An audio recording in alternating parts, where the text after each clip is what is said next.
क्या वाराणसी से मोदी नहीं लड़ेंगे चुनाव? काशी जाकर किया इतना बड़ा ऐलान, सुनते ही विपक्ष मनाने लगा जश्न। राहुल के अमेठी से चुनाव लड़ने पर भी सस्पेंस है। क्या शुरू होने से पहले ही प्रियंका का करियर खत्म करने की है तैयारी?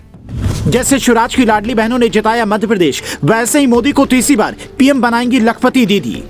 उधर कांग्रेस प्रियंका गांधी को वाराणसी से चुनाव लड़ाने की तैयारी में थी। इधर पीएम मोदी ने बड़ा ऐलान कर दिया। प्रियंका मोदी को चुनौती देने वाली थी, लेकिन मोदी ने एक ऐसी चुनौती सामने रख दी है जिससे पार नहीं पाया तो प्रियंका का करियर शुरू होने से पहले ही खत्म हो जाएगा। वो प्लानिंग क्या है और कैसे मोदी ने एक बयान से सियासत को सेट कर दिया है, उसे समझने के लिए आपको पीएम मोदी के इस बयान के मायने समझने होंगे। पीएम मोदी काशी में विकासशील संकल्प यात्रा से जुड़े कार्यक्रम में महिलाओं से बातचीत कर रहे थे। उसी दौरान एक महिला चंदा देवी से पीएम मोदी ने पूछा, पीएम मोदी कभी चुनाव लड़ा है क्या? चंदा देवी, नहीं, हमने कभी चुनाव नहीं लड़ा। पीएम मोदी, क्या आप आगे चुनाव लड़ना चाहोगी? चंदा देवी, नहीं, हम चुनाव नहीं लड़ना चाहते, आपसे इंस्पायर होते हैं।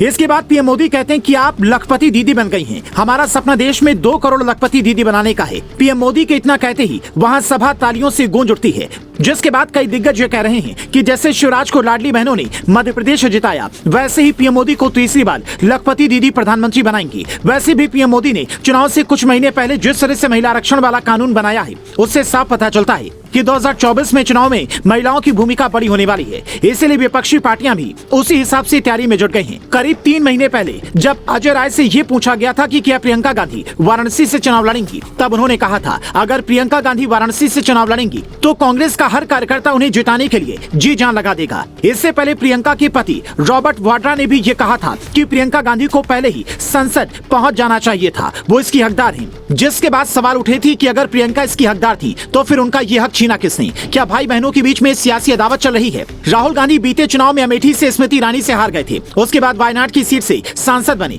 तो उसमें भी सांसदी पर खतरा मंडाने लगा। इसलिए इस बार सवाल उठ रहा है कि राहुल क्या अमेठी से इस बार फिर चुनाव लड़ने की हिम्मत करेंगे, या फिर जैसे पीएम मोदी साउथ का रुख करने वाले हैं, ठीक वैसे ही राहुल भी साउथ की ही किसी सीट से चुनाव लड़ेंगे ताकि जीत की गारंटी पक्की हो। बीजेपी दक्षिण भारत और उत्तर भारत के बीच जुड़ाव बढ़ाने की कई कार्यक्रम करवा रही है। काशी तमिल संगमम में पहुंचे पीएम मोदी ने शायद इसीलिए जानबूझकर ये सवाल पूछा। ऐसी चर्चा है कि मोदी तमिलनाडु की रामनाथपुरम, मदुरई या फिर कोयम्बटूर सीट से चुनाव लड़ सकते हैं। ऐसे में सवाल ये कि केरल की वायनाड सीट को अगर छोड़ दें तो राहुल गांधी कहां जाकर चुनाव लड़ने की कोशिश करेंगे? सोनिया इस बार रायबरेली से चुनाव लड़ेंगी या नहीं? इस पर भी कई सियासी जानकार सस्पेंस जता रही हैं। ऐसे में सवाल ये उठ रहा है कि क्या इस बार बड़े बड़े दिग्गजों की सीट भी बदलने वाली है? आपको क्या लगता है? पीएम मोदी अगर वाराणसी से चुनाव नहीं लड़ते हैं तो उन्हें साउथ की किस सीट से चुनाव लड़ना चाहिए, या फिर अन्य नेताओं की तरह क्या उन्हें इस बार 2 सीटों पर चुनाव लड़ना चाहिए?